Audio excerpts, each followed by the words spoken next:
সুস্বাগতম আবার একটা মিনি ব্লগ নিয়ে চলে এলাম। আজকে বাবুর ভ্যাকসিনেশন আছে। 9 থেকে 10 মাসের মধ্যে যে ভ্যাকসিনেশনের দরকার সেইটা এখন দিতে হবে। তো শাশুড়ি মা কোলে নিয়ে দাঁড়িয়ে আছে, দেখতে পাচ্ছ। এইখানেই ভ্যাকসিনেশন হবে।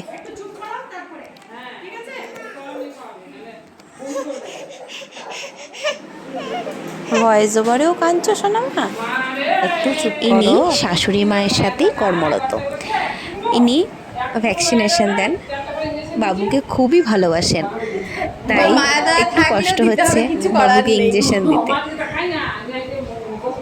কিন্তু কি করবে, এটা তো বাঞ্ছনীয়, দিতেই হবে। হ্যাঁ, ভ্যাকসিনেশন কমপ্লিট। বাবু শোনা হাসছে, কিন্তু হাসিটা মুখে ছিল না তার, খুবই কাঁদছিল। অনেকগুলো ভ্যাকসিনেশন পড়েছে তো, বাড়ি গিয়ে দেখাবো। এখন চান টান তো বাবুর হয়েই গেছে, এখন এবার বাড়ি যাই চলো। এইখানে বাবুর ভ্যাকসিনেশন হলো, এটা আমাদের হেলথ সেন্টার। আর দেখতেই পাচ্ছ পেছনে বাবাও চলে এসেছে। চলো বাড়ি যাই। বাড়িও চলে এলাম। দুটো হাতে দুটো পায়ে ইঞ্জেকশন পড়েছে, ওই জন্য এবারে একটু বেশি কেঁদেছে। অন্যবারে এত কাঁদেনি, কাঁদতে কাঁদতে খুব ক্লান্ত হয়ে গেছে, তাই জামাটা চেঞ্জ করিয়ে দিয়েছি, ব্রেস্টফিড করিয়ে ঘুম পাড়িয়ে দিলাম।